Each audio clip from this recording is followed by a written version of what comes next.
So I've just been skiing the Blizzard 0G95.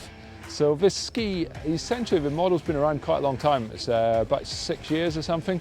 In the last couple of years it's been changed a bit. They've moved the carbon sheet has been moved into the middle of the ski, ostensibly to improve the damping a little bit.